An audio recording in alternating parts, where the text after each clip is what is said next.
Hey everyone, thanks again for joining us today. Welcome to Strike, Queer and Trans Tales from the Workers' Rights Movement. My name is TyrONE Hanley. I'm Director of Racial and Economic Justice Initiatives at the National Center for Lesbian Rights. And I'm super excited to have you all here. Just to let you know, we are going to be recording this. And so if you are really hyped up about our conversation, you want to share with your friends, please do that. We will love that.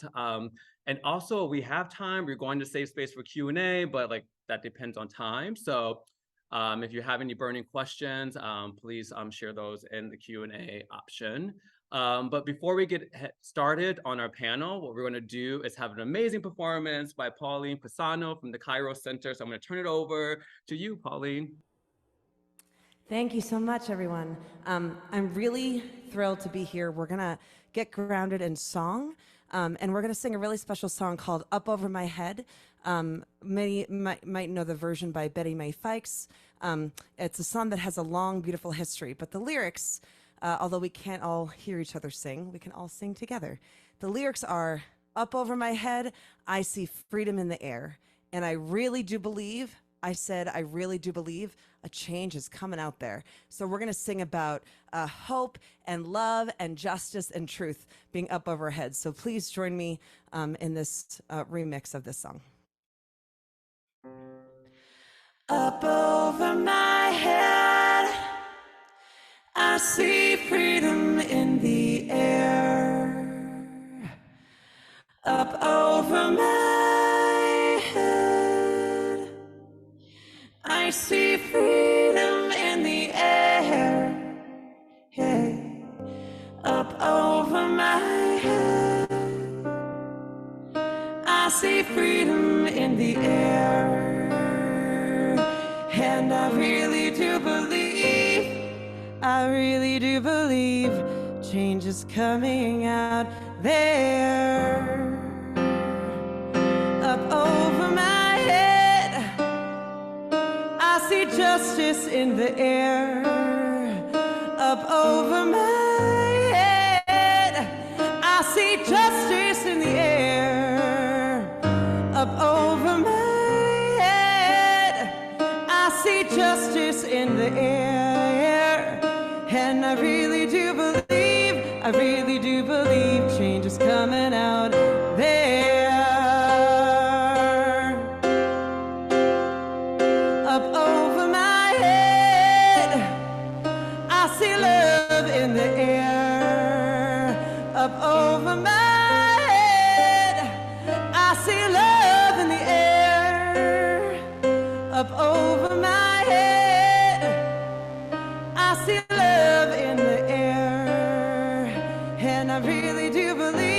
I really do believe change is coming out there. Up over my head, I see peace in the air. Up over my head, I see peace in the air. Up over my head, I see peace in the air. And I really do believe change is coming out there. And I really do believe change is coming out there. And I really do believe change is coming. I really do believe change is coming out there. Oh, out there.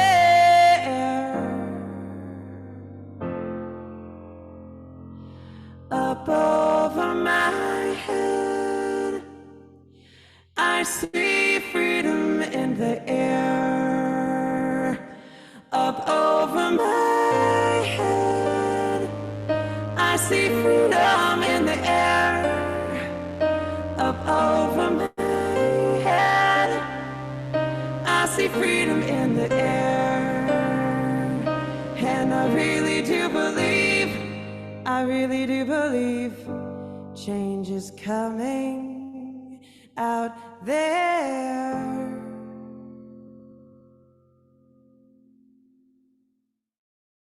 Change is happening right now. Pass it back to our hosts. Thank you so much, Pauline. That was so beautiful. I love hearing your voice and just bringing that spirit into the conversation. Before I hand it over to the panelists to introduce themselves, I thought it'd be helpful for you all, since you probably don't know me, a little bit like what brought me here, and then the panelists are going to share a little bit about that for themselves. So I'm someone, I grew up outside of Chicago in Section 8 housing. My mom was out at an early age in my life, and she was a low-wage worker. And so I saw, up front, like what it's like for a lot of workers out there trying to raise families or just to survive in this economy. And I know the struggle in terms of trying to figure out how to pay for bills. And I know it's getting much more intense out there, especially with the increase in housing costs. And so this issue is like very important to me.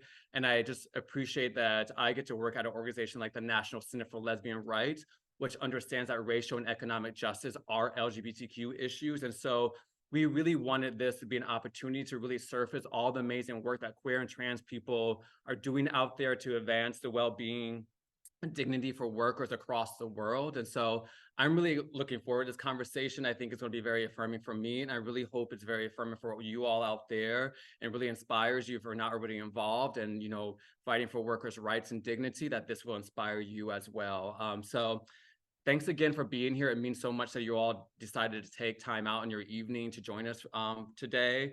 But what I'm going to do now is turn over to Tahitianna to introduce herself, and then we're going to pass it on to the other panelists, and then we're going to go ahead and get into the conversation. Hello, hello, hello. Thank you all for having me. Let's give it up for that wonderful performance again. Oh my God, that was amazing. Thank you for that. Thank you for that offering. So my name is Tahitianna Fremin. I am the CEO of Bridges for Life and the chairpresident of the National LGBTQ Work Center. My pronouns is she, her, miss, ella, that girl sometimes. And I am happy to be here.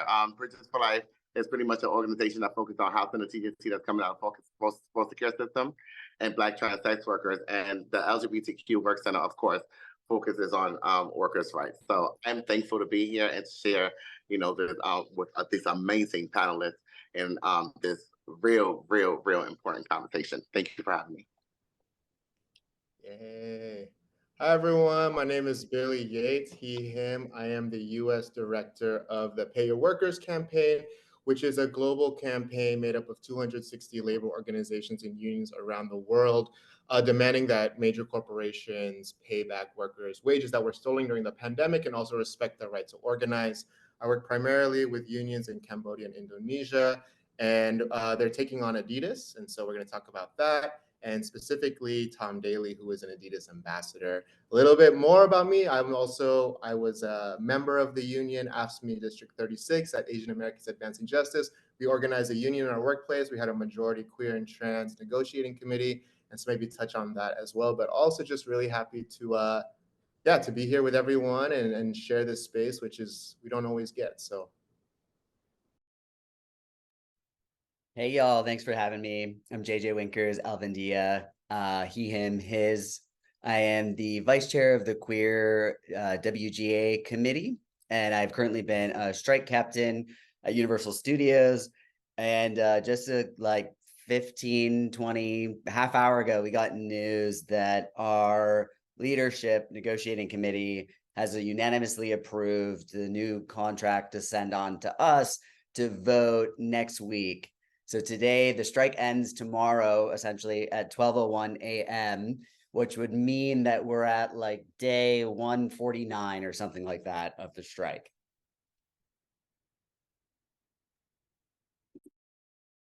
Oh yeah. Howdy y'all. I'm Neha. Just as a heads up, I am feeling a little under the weather today. Allergies and asthma are killing me, so sorry about that. But I'm with Starbucks Workers United. I work at the Starbucks on 36th and Main in Oklahoma City. We're a majority queer store. We're like a block away from the historical gay district of Oklahoma City. I also am running slash kind of founded a trans workers committee in the union. And so, yeah, it's been exciting to get that going and try to elevate trans workers' voices in this campaign. Excited to be here. Great. Thank you all for being here. This is going to be fun, y'all. So kind of like to keep the introductions going. I think it's helpful to talk a little bit like how do you end up in this space as queer and trans people in the space of like the workers' rights movement? Yeah, can you just share like how y'all got here? Yeah, I mean, for me, it was a pretty, I don't know, honestly, just a natural evolution of like the struggles that I was facing at work. I mentioned that the store that I work at is a majority queer store. So the biggest issues that were affecting us were, we were concerned about losing hours and losing access to benefits, primarily our healthcare policy, which disproportionately um, impacts trans workers who are dependent on the healthcare policy of Starbucks for gender affirming care, especially in a state like Oklahoma, where there's not much access to that to begin with. Losing access to that was a very scary reality for a lot of us. Um, so advocating for myself and for my coworkers and for the very real need that we had just slowly evolved into slowly getting involved with national work and slowly trying to address this issue nationally. Uh, Honestly, I would say that I've really grown into this movement and become, I guess, a bit more radicalized through my organizing efforts. I kind of did a action first and then, went from there. Thank you for sharing that. Anyone else want to share their story? Yeah, if I can jump in, I'd love to hear that, Neha, because I would say I have a sort of similar experience, not in coming to union organizing. I'm not from a union family. I didn't know anybody that was a union until I've been in LA for 15 years and didn't get become eligible for the Writers Guild until 2019. And then the pandemic happened. And so this is my first strike. And I was living in Houston for my husband's job last year. And so I flew out the first week. I flew out the first week of June, the second month. And then I moved back in July. And immediately it was like, put me in as captain. And it's just been really fantastic and radicalized for sure myself as well as that, like, and the fight is just beginning. The SAG, even just immediately in our industry, SAG is still on strike, but all of these concurrent strikes are happening. I'm excited to continue to do my part to keep up my momentum in helping, queer rights are workers' rights are queer rights, as this trans actress Alexandra Gray has had recently put it so well, so succinctly. And I'm excited to continue to do my part to keep my fellow writers, to keep their momentum going and how we can continue to lift everybody else up.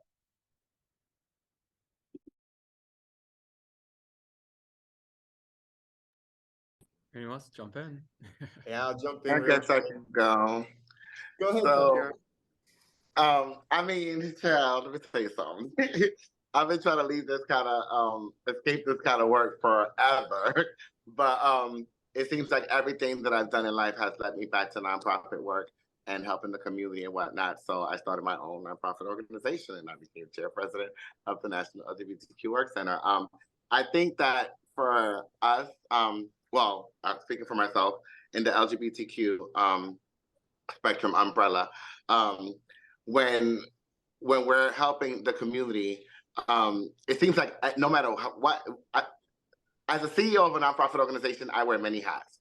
I am sometimes the cook, the janitor, the driver, the facilitator. We wear many hats, but it all falls back down to helping the community, uplift and get to where they need to get to, and they can't do that without money, right? So it all falls down to the same thing: the work. and the discrimination that's going on behind work and why they can't either obtain a job or keep a job and whatnot. And it ultimately falls on them, right? It's always like they're the bad person, right? They're the ones always doing something wrong. When we know that these people are undermining them and doing things behind closed doors and underneath the rugs that that are getting them either fired or keeping them from sustaining a job.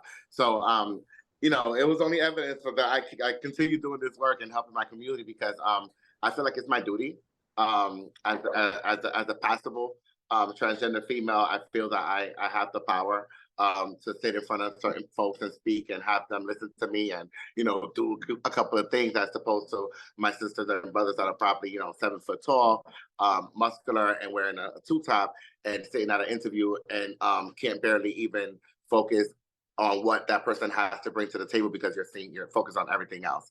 So so yeah, I'm here to the end. Word. I guess I'll go next. But the first time I was ever in a room with all queer people, I was maybe 19 years old, and I was at a conference for organizers who were organizing with labor.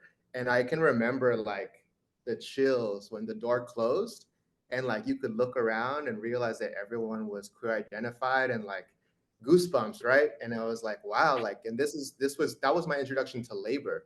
And so for me, it came first from, you know, maybe whatever you're going through at the time, but I think that that stuck with me, obviously, to the point where I'm still here, I've come back to it. And for me, you know, queer and labor issues are together, and they can't be separated. I think maybe because of this beginning that I had. And I've also tried to escape from this work. I tried to be a teacher at a nonprofit. I was like, listen, I'm just gonna be low key, I'm just gonna hang out, like stay under the rug. And the first week I was there, they're like, have you talked to Chris yet? And I was like, no, but he wants to go to Starbucks with me. And then Chris was like, look, we're forming a union. Do you want to sign the card? And I was like, oh, here we go again. And so sometimes, you know, you think you can escape things, but if it keeps on coming back, it's for a reason. So here we all are. Really, the struggle chose you. Sorry, boo. Okay, so that's great. And I think thanks for sharing your personal experiences.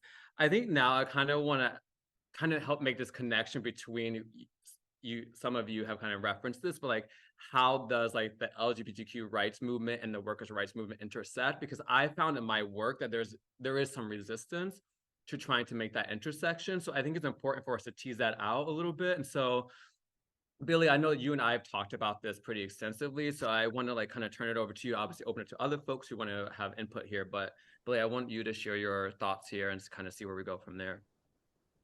Yeah, I mean, the thing about organizing in labor is that it's this huge part of our lives, right? And this is our workplace, and this is where, you know, we have our identities as well, and we are working, and it's like, do we express ourselves? Are we our full person? Are we allowed to do that? And at the same time, we have all these issues, right? We have like our pay, our hours, our benefits, and all of these things.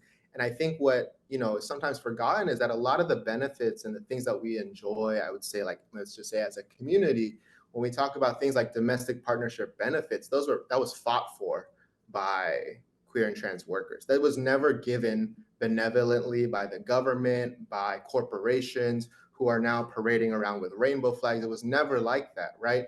And so I think like when we think 1982, even before AIDS had a real name for a lot of people, when corporations and insurance companies start to see that people were being, you know, primarily gay men were being impacted this, and they started to refuse to policies for folks, it was workers with UAW at the Village Voice, so actually journalists and writers too, who fought to make sure that they had domestic partnership benefits, and that set precedent. Because we cannot separate our lives so easily. We don't always have the luxury to separate what's going on, you know, personally or anything like that. You know, work is so central to a lot of times who we are. And so when we practice standing up for our rights, you know, as workers in our workplace, we're building up to also practice sometimes for outside that. And sometimes it's the other way around. But, you know, for me, that's why so many of these issues are worker rights issues, are queer and trans issues, is because we don't have the luxury of just deciding to be one. Little bit about that, yeah. Thanks for sharing your thoughts there. You know, I think that's interesting for me, like being someone who works in the LGBTQ movement as organizing locally and nationally is like this whole notion around pink washing, and noticing that on one hand, you referenced this, Billy, that, you know, support for LGBTQ people, corporations use to say like why they're like a good citizen like within society, but yet in that same corporation, other hands, like naming some corporations that are kind of like implicated here in this conversation, then do things that actually actively hurt queer and trans people in another capacity. And so to me, it's like, how do we begin thinking about our movement in the way that like doesn't split us up in this way? Because it's like, how much are we lending our movement to kind of prop up like either leaders of these corporations or these corporations more broadly, when we know that they're actually actively doing things against our community? And so like, how do we kind of like reconcile that? Because I do think there is a tension there. And so I'm kind of curious if any folks have any thoughts about that dynamic.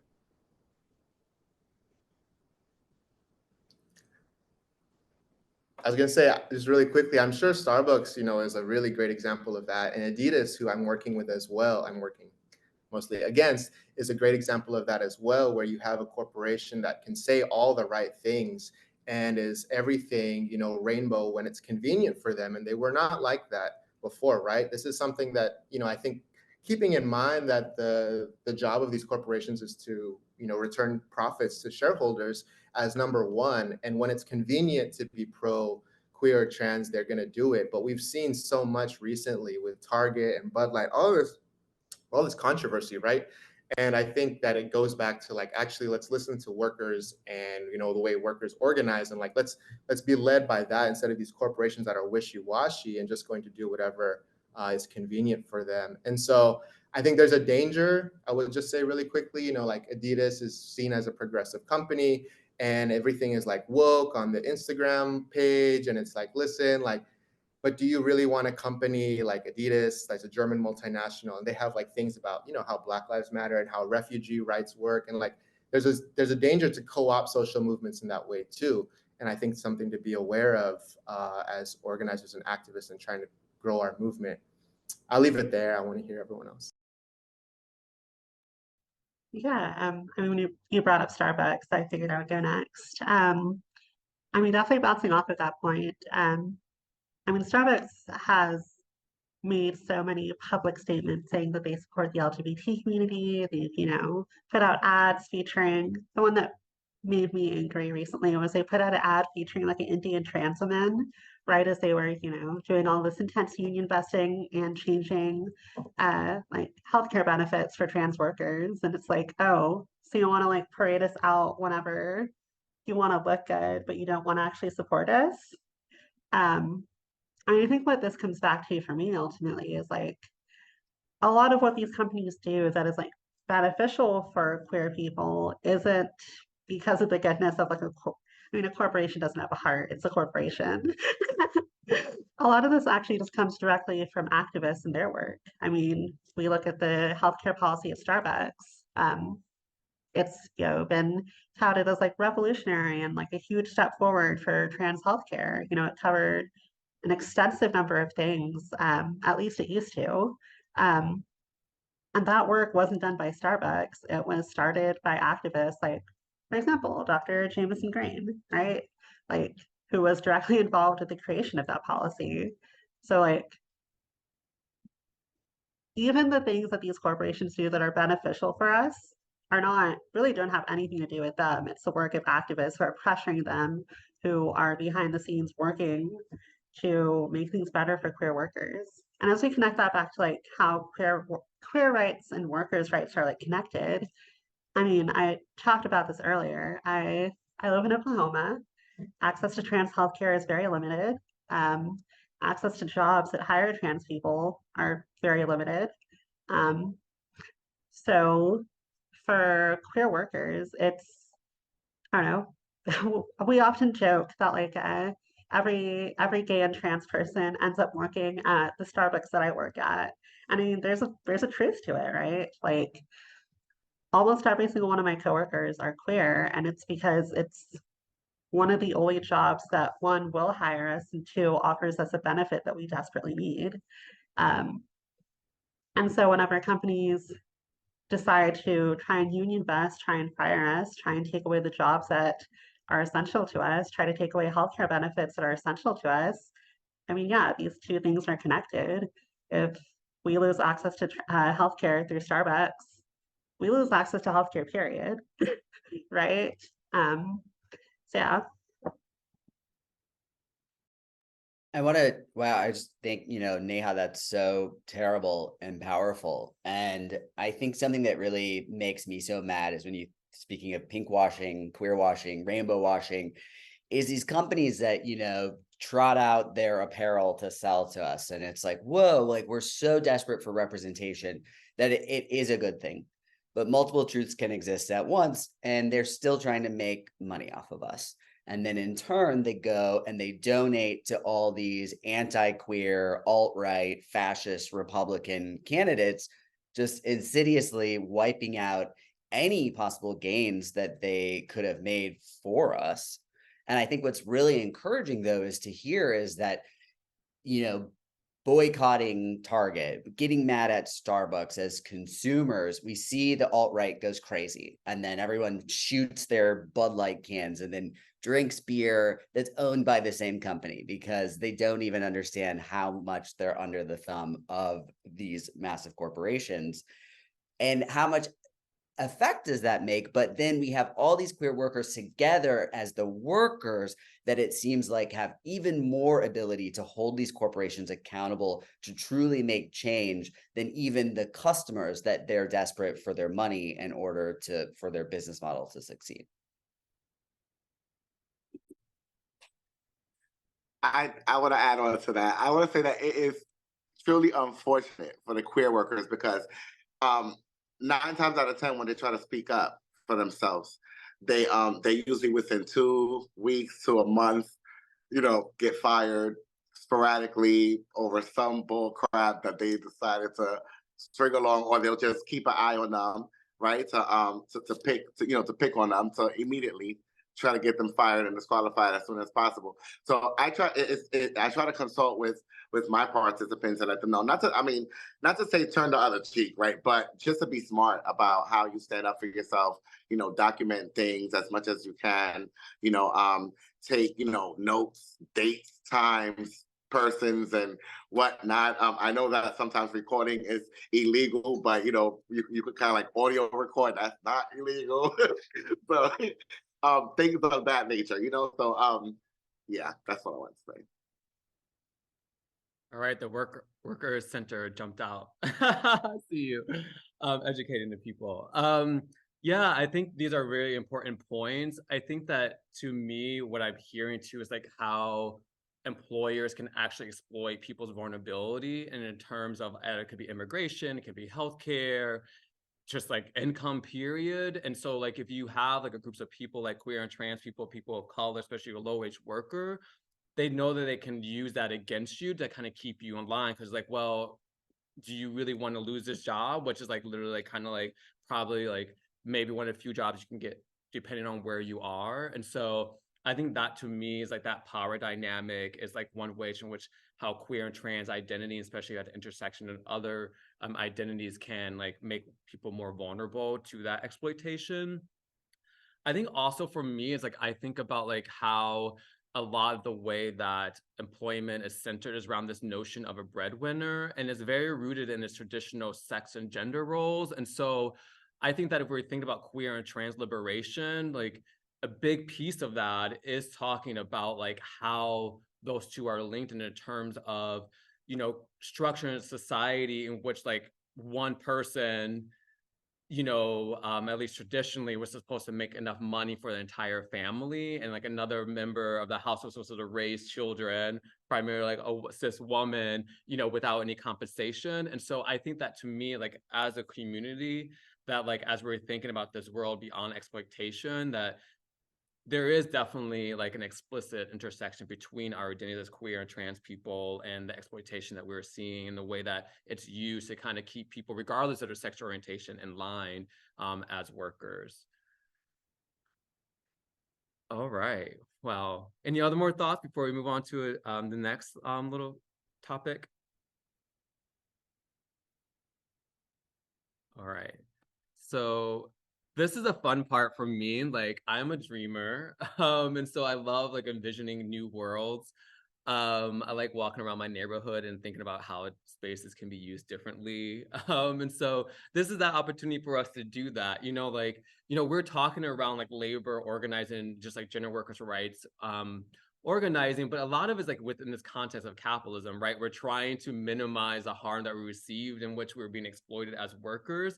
And so it's like, yes, we need to be doing that work in real time because people need money in their pockets now because these rents are too damn high.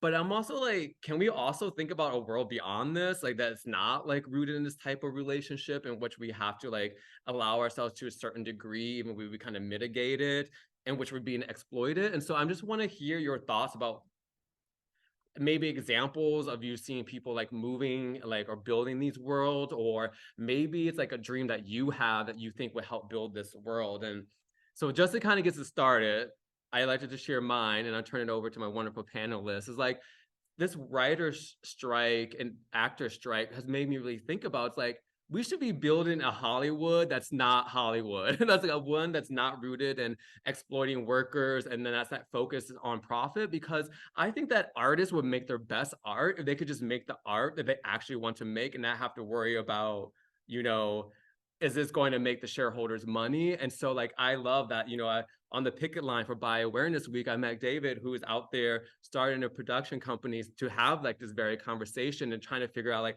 how can we have a worker-centered production house that will allow us to make the film and the TV shows that we want. So that's the type of stuff that I think that we should be thinking about. And so I just kind of want to turn it over to you all and kind of get your thoughts about what you think. I'll jump in quick here to speaking to the point of Hollywood. United Artists was a company that was started back in like 1918 by Mary Pickford and Douglas Fairbanks and Charlie Chaplin and another gentleman. And they wanted to make their own movies. And so at the time, the way they were able to fund it, I believe they had to pre-sell the theater. So they could only make 5 movies a year. And this sort of notion existed for a while, and then eventually it went away, got gobbled up by other companies. But that's great to what TyrONE's point of this guy, David, that we both met on the line. I think that this sort of co-op idea is that you can get around the gatekeepers. And a huge problem in Hollywood too is that so many of the gatekeepers, the executives that greenlight shows and movies, are still overwhelmingly cis and white and male. And when you're not one of those identities and you're the gatekeeper, or even you want to open the gates more, there's just so much fear. It has such a high turnover. Like the executives should be unionizing themselves as well too now after this, because everybody under that like C-suite is just replaceable with a higher salary. The higher salary comes more expenses. It's like so many of us are just a paycheck away, no matter how big that is, away from losing everything. And so that's a big like actionable step that we need to start to be able to do. And I think that you get companies like this that are these co-ops, that are artist owned, that are finding the funding to make our own productions. We can lead by example. And I'm sure they would bite as soon as they can see that something is profitable. But if we start and we have the upper hand, we can keep ideally and regain more control.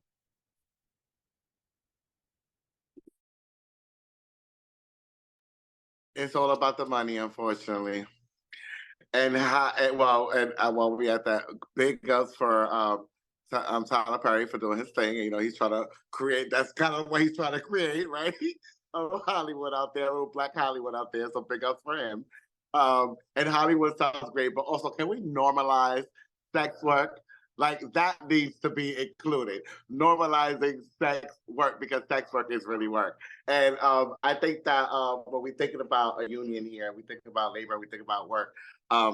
It is definitely not a world of labor and work if we don't have sex workers included, because the work is and it's needed. Just wanted to add that in there.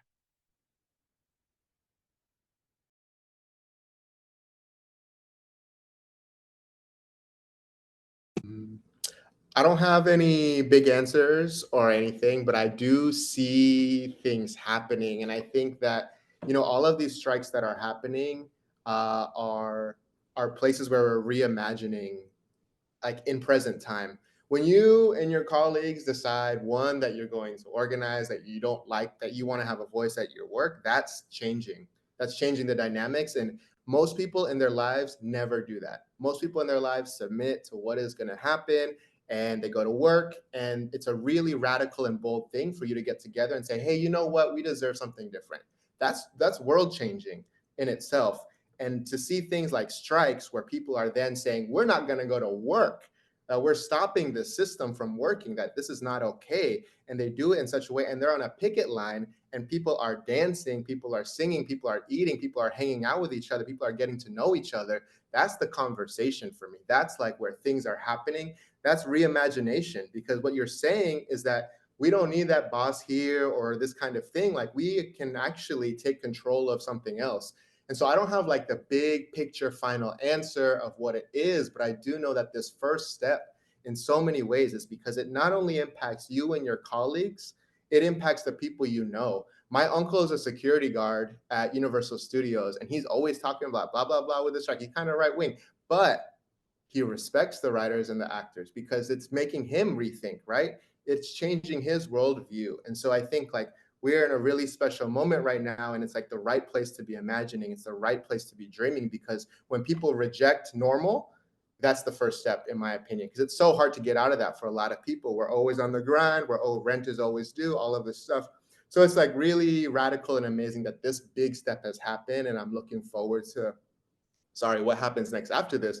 But yeah, the pickets, the organizing right now is all part of that. And it's scary, it's scary to organize your workplace. I see some stuff in the Q&A, and it's scary. And so it's a really bold step that's happening right now. And you're not going to be less scared if I say, don't be scared, right? That's not going to make you feel any less scared, but it's by seeing other people do it. It's by people, and that's that reimagination that happens in our brains and in our hearts when we see what's going on. Yeah, I mean, for me, my answer to this is, the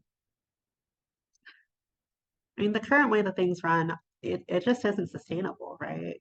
I mean, the way that capitalism is structured does not benefit any of us. I mean, you talked earlier about the structure of like the family and the gender dynamics there, with like the man, typically the man was supposed to be the breadwinner and the wife was supposed to stay at home and take care of the house or the children or whatever.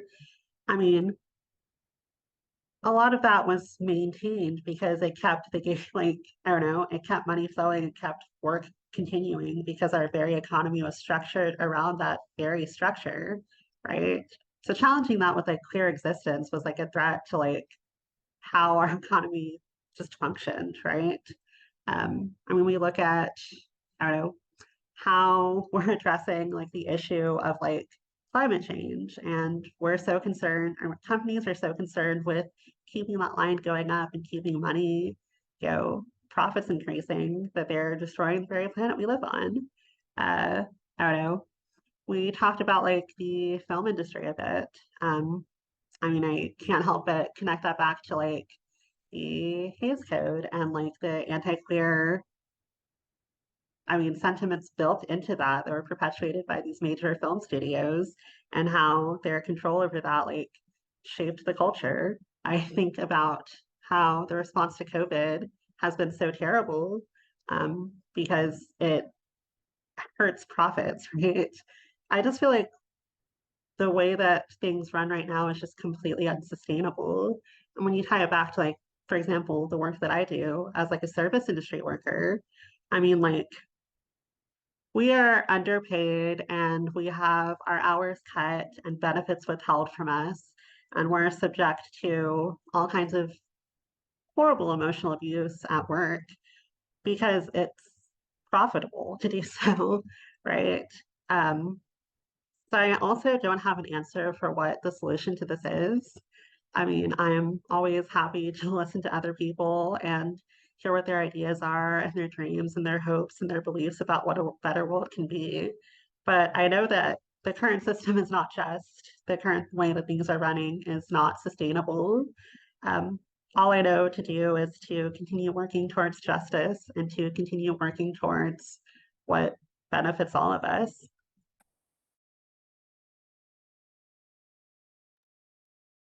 Yes, thank you for that point. I think that, to keep that sustainability piece in mind is really important. I think in the kind of the building this world is that I think that at least within the context of the United States is that we do need a class consciousness, because I think that actually keeps us from having these conversations, because I think it makes it easier to actually use race to divide people. But I think that through culture and through advocacy, public education, I think we can elevate that class consciousness, that I think it can make it harder to divide us, which then will allow us to kind of collectively work together to building this world without this type of without exploitation. I think also, and Billy, I kind of want to tease out a little bit more about your work, like with workers outside the United States, because as a person who works at a national LGBT organization, a lot of my focus has been on like, what are some of these national solutions to these problems? But I'm realizing that a lot of stuff that we're dealing with are global issues. And so that we in the United States like tend to forget about that. And I think that comes to the benefit, the privilege we have of being with the United States, where so much of our culture is like on the spotlight, but we don't necessarily have the same like focus on other parts of the world. And so I do think that's something that's really missing, even like within progressive spaces, at least within the LGBTQ movement, in the sense that like there's stuff for us to learn, right? Because if we are engaged in global work, it tends to be like, oh, we have to support people in other countries, which sure, let's support our people around the world, but I think that there's also like a dynamic where it can be a two-way. So anyway, Billy, if you can kind of, maybe talk a little bit more about some of your global work.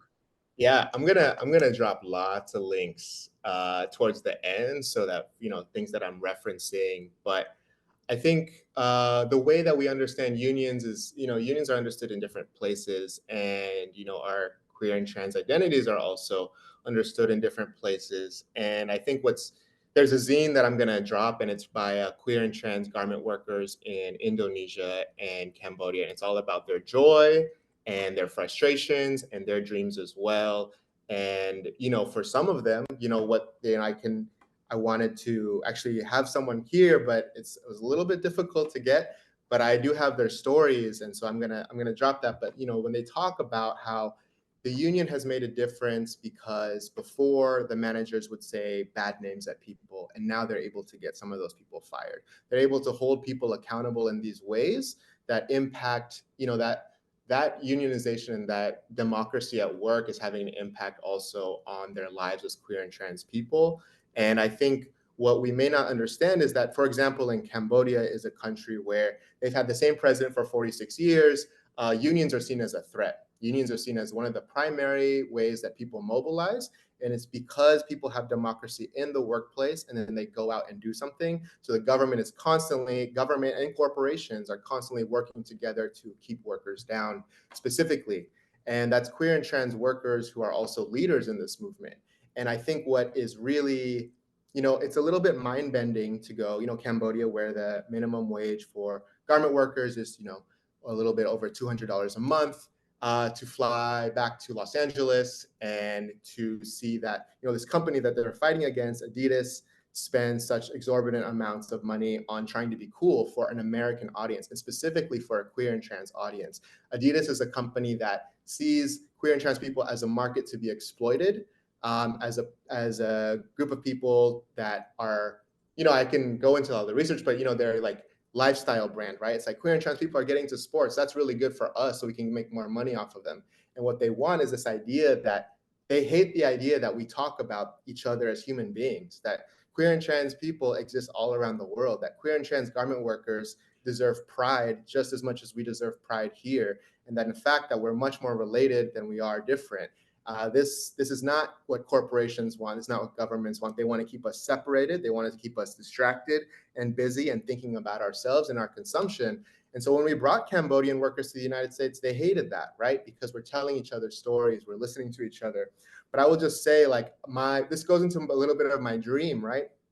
Is that we have a community of queer and trans people in the United States and around the world that can hold corporations accountable and say, listen, you don't get to celebrate pride in wage theft. You don't get to celebrate pride in union busting, that there's no pride in any of these things. And in fact, there's shame in that. And we're going to hold you accountable. And we're going to use our leverage as one of the key markets, as one of the key places, not just as consumers, but as workers and fellow queer and trans people, united in solidarity with workers in other countries who are fighting the fight to democratize their workplaces and democratize their countries as well. So that's, I don't know what I'm answering, but like, that's, I think that goes back to the last questions, that's the dream for me. And I think it's, we're in a climate right now where people are questioning a lot of things, where people are questioning this inequality, where people are questioning this system. And so I think we're in a good place. It's just a matter of doing the work. And yeah. Thank you, Billy. So I want to get to our last point, and then we have I did address, there's a couple that we did address in the Q&A, but like get to some of the outstanding ones, and then a performance from Pauline. So my last question for like this formal part of the discussion is like, how can folks who are on the call get involved in workers' rights or the labor movement? If that's something they're interested in doing now that they've been hyped up after this call or this panel.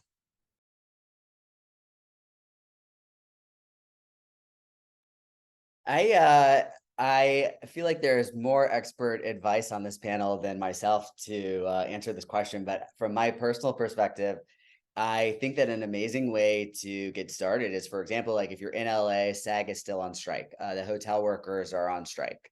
If you're anywhere where there is a UAW, United Auto Workers strike, join that strike. Like people are happy to have the bodies there to support them and the public opinion. And you're speaking loudly in numbers. And I just think that empathy and that action is contagious. And you really see is that the first step is getting out there on the line, especially in our, increasingly virtual world since COVID had started exponentially, to be out together with other people fighting for the same cause. Even, at first to fight with other writers, this is the first time that I was ready to go back in person after COVID. It was like, oh, I do love being with other people. I've completely forgot because this world grinds us down. And in my industry, so many people have such independent mini room experiences. So to be together first with people that, share your same dreams, career-wise, artistically, but then others, been amazing to see the support. I met Billy on the line. I met TyrONE because of the strike. I am consistently amazed. You get there and like, oh, DSA, LA dropped off these empanadas. And my brain was like, what? That's so awesome. Like, I'm just not used to that sort of thing happening. And Billy had mentioned to me is that that's a form of mutual aid. And I think that's another great way to get involved in this as well, too, is that let's create mutual aid for one another every way that we can. So, on one hand, it's absolutely disturbing that people have to have GoFundMes to not die from cancer and potentially even die. To fight cancer, you have to have a GoFundMe. That is really dark and something that's probably for another panel. But in terms of that sort of sentiment is that we really can come together with your people and take care of each other. And we don't have to be so afraid that these corporations have such control over our livelihoods.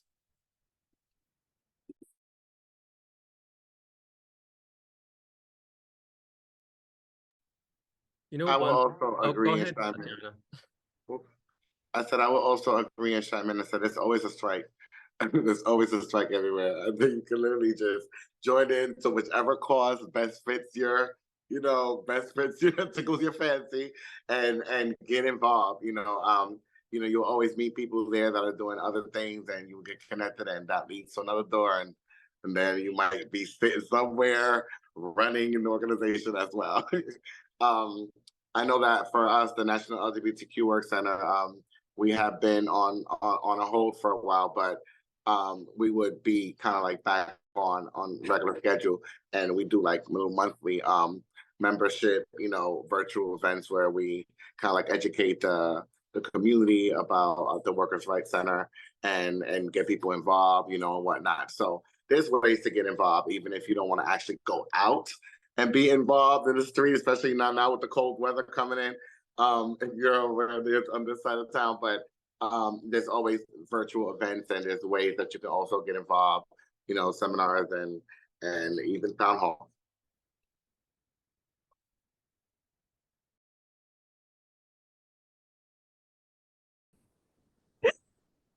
Oh, we would. I'll go ahead and go.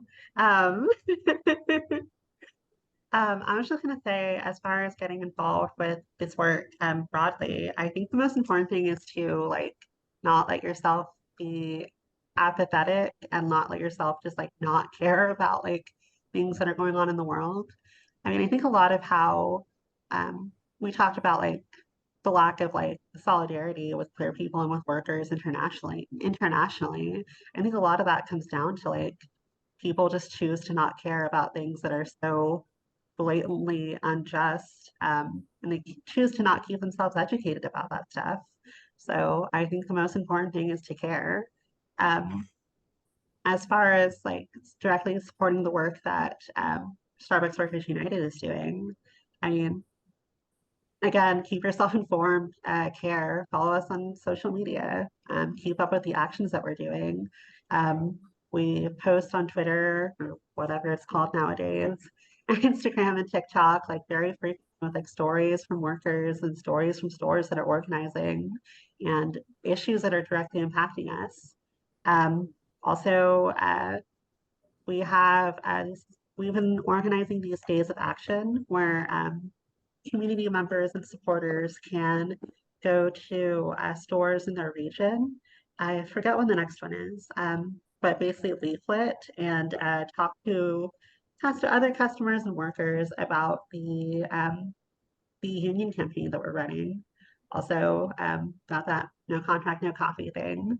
But just broadly, I mean, again, just stay informed, care. Don't let yourself turn off your brain and your heart because it's too hard to care about other people, right? So I was just going to say really quickly, when we knew that the president of Adidas was going to have a breakfast at this fancy hotel in Portland, the people who came up and disrupted it and we shut it down with a giant banner, we ran up, those were queer and trans Starbucks workers and Teamsters from Portland. It was other workers who said, you know what? Solidarity is not just something unions should say, it's something people should do. And I think there's a lot of opportunities to do that. And like other folks have been saying, whether it's a sip-in at Starbucks or it's joining a picket lines, they can seem intimidating if it's your first time. I grew up military. I didn't grow up with any union, anything like that. But if you go, so much better than reading it on Twitter or whatever it's called is to talk to people on a picket line and ask them, why are you here today? How do you feel about what's going on? What do you want? That's real. That's real conversation. And you will feel better and they will feel better because it feels better to do things collectively. And collectively is the only way we're going to get things done. When the powers that be and their private jets are flying around and they've got us sitting at home, doom scrolling, that's how they win. And it's hard to break out of that sometimes. So I just want to be really supportive of first time people going to pickets. People appreciate your support. I remember when I picketed my workplace for the first time, I was basically in tears. And I remember every single time the friends that showed up and seeing them join the picket line, the way that my heart felt. And I will never forget what it felt like for people to take time out of their day to say, you know what, this matters to me too. And in LA, where we are fighting for people trying to fight evictions, everything is wrapped up in one. People are fighting all of these strikes. People are fighting to live in the city. People are fighting to live where they work. And so this is the time to do it because you say that matters to me, that matters to you too. Specifically, when we talk about international stuff, I'm about to drop all the links if I know how to do this. It's my first time on a Mac. Ooh, that's not it. Okay. So we are organizing against Adidas in solidarity with garment worker unions who are also organizing against Adidas, and we can align our actions. And what I'm going to do is I'm going to drop, we are targeting Tom Daley. I don't know if folks know who Tom Daley is. I think some people may know, some people may not. He's an Adidas ambassador. He's from the UK. He's an Olympic medalist. He also crochets. He has like a whole social media empire. And we have a petition calling on Tom Daley, you know, as an Adidas and LGBTQ advocate to let Adidas know that they need to pay the workers what they're owed, the wages that were stolen, and also respect their right to organize and negotiate with the union. So I am dropping right now that petition, but I'm also dropping a, I'm dropping a zine written by queer and trans Cambodian and Indonesian garment workers. The next one is an action network. That's our letter to Tom Daley. The next one is our Instagram account. You can follow us there. That's why we kind of try and harass them. Oh, dang, my bad. I'm sorry. I sent that to only the host and panelists. You need to change it to everyone. 1 second.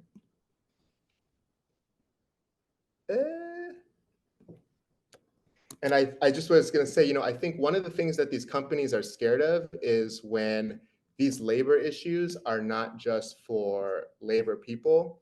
And when we can grow and we can show that also the queer and trans community cares about labor issues and we can expand. I'm having trouble with copy and paste. Can somebody copy and paste from the panelists what I put in there? Yeah, I'm checking with Christopher to see if we can send it to the attendees. Thank you. He says, But yeah, there's a bunch in there and you should just copy and paste it onto your notes or keep it. But that's our Instagram. We're going to be meeting next week to talk about ideas. You know, I think the one thing about queer and trans folks in the labor movement is we come up with a lot of the ideas, like the really fun ones, and we make this something that keeps people coming back. And, you know, when the writers had to go on strike for 140 what days, like you have to keep it interesting. And I think that's a lot of times where the creativity and the fun is really important for the movement. And Starbucks does this very well also. So if you want ways to get involved, we have plenty. I will say really quickly, just because you brought up being on a picket line, our store actually went on strike for the first time this past June. And I mean, I remember in the lead up to that, right? Because we've been organizing for over a year at that point. We talked about it so often, but it was like such a point of like anxiety for all of us. And it really just took like us having a moment of outrage. I don't know if y'all saw what was going on with Strike with Pride, but Starbucks was like banning pride decorations across the nation. And this is also coinciding with when they were changing the trans healthcare benefits, or not when they were changing it, but when the impact was really starting to be felt. And a lot of the worst stuff actually came out of from my region in Oklahoma. A lot of the our regional manager made us take down a trans pride flag that we had at our store that we'd had for, oh gosh, it'd been there for quite a while, right? And his claim was that it didn't fit the vibe or the energy of like what Starbucks wanted to present. And that was just like such a tipping point and moment of outrage for us.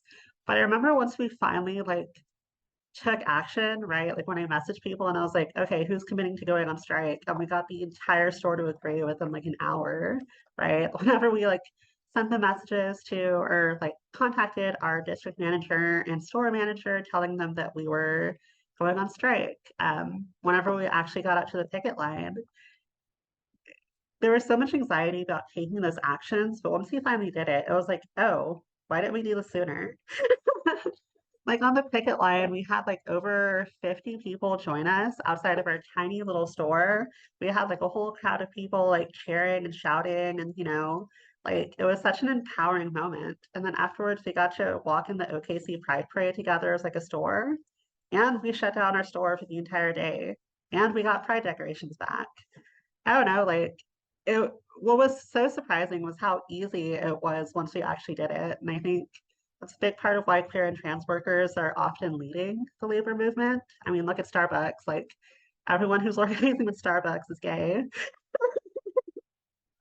But I think it's because like we've already had to do the work to be courageous and brave and bold. I mean, like it's not hard for us to do it again, right? But yeah.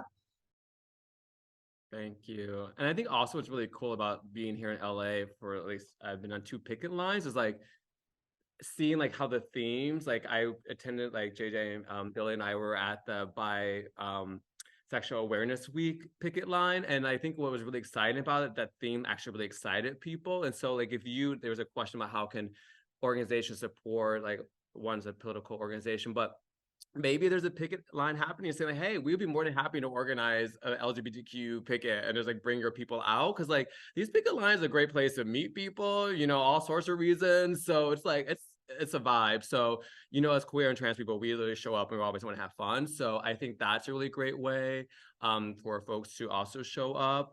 And so I just want to thank everyone.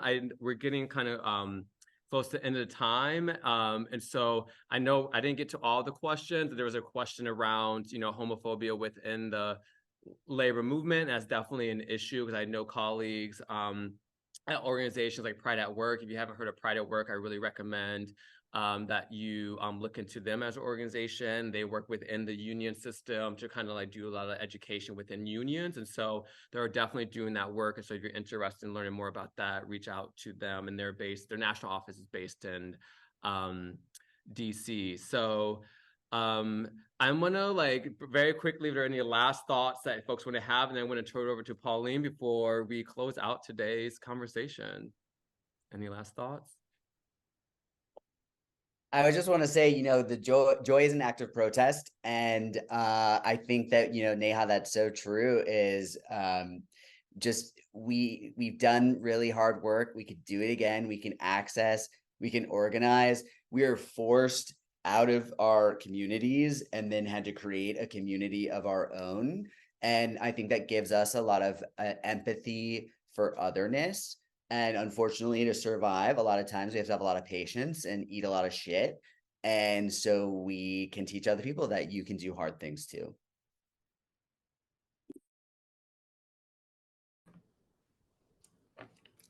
I was going to say, queer and trans workers have led a lot of parts of the labor movement. They're doing the fights every day. They're in the break rooms, talking, assessing, doing all of the work. And we're not always recognized like that. We're put into separate boxes of what we are. But just, so folks know, in my experience, my lived experience, every workplace I've gone, we're always there, and we may be doing the work quietly or not, but it's just great to share space with our folks, and we're going to continue to do it. And we add and we bring so much. When we win, everyone wins. So it's important that we continue to do this work together.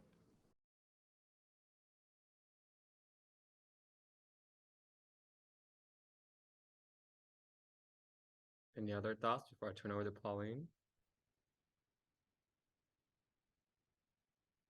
All right, Pauline, go ahead and close us out with a beautiful song.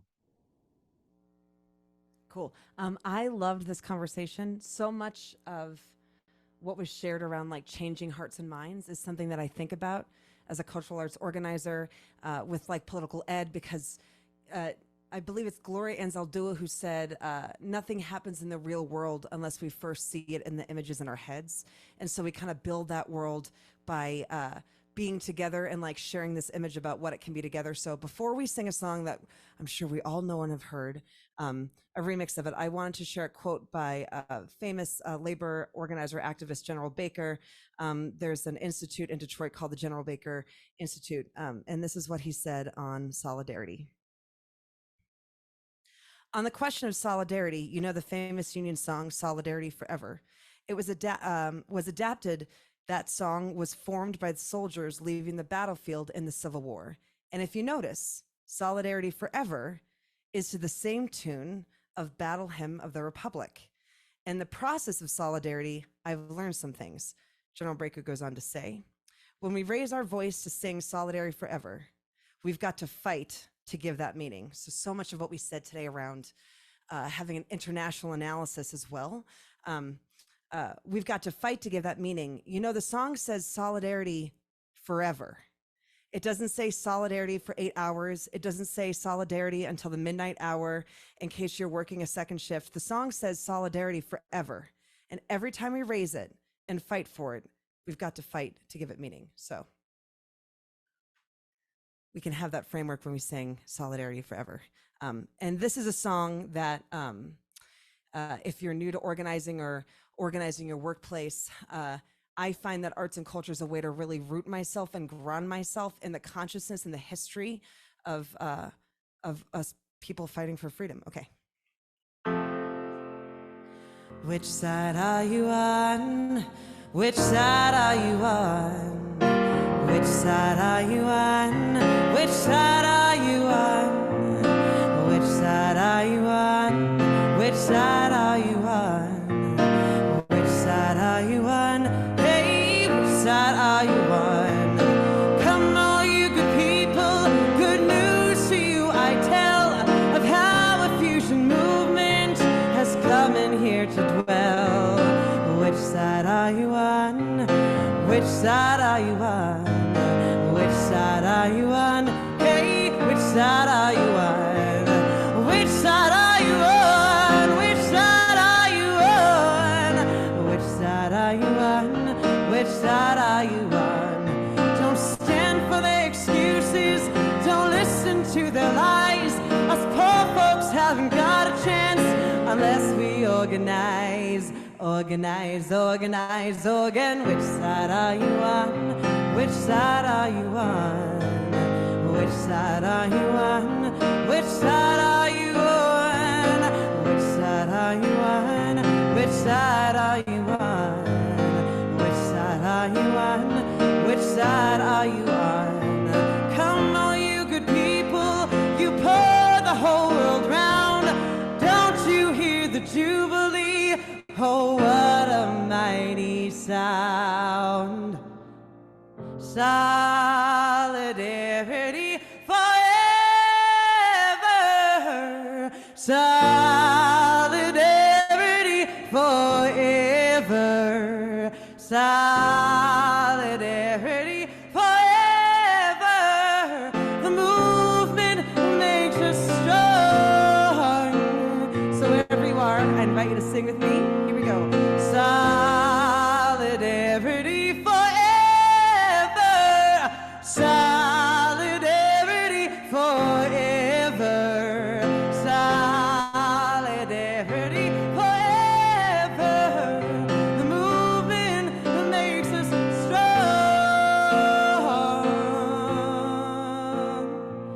'Cause which side are you on? Which side are you on? Which side are you on?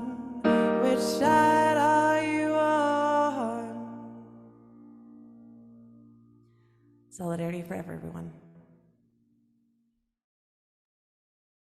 Thank you so much, Pauline, for closing us out with that. I just want to again thank you all for being here, my wonderful panelists, Tahitianna, Neha, Billy, JJ, Pauline, obviously, for your music. I just want to say that you all are worth a new world and encourage you to really stand up with your people and to fight for our rights and dignity, because we deserve a new world. And queer liberation, queer and trans liberation is workers' rights is queer and trans liberation. So go out there and strike and do your thing, and see you out there on the picket lines. Yes, yes, Bye, yes. everyone. Thanks for joining us.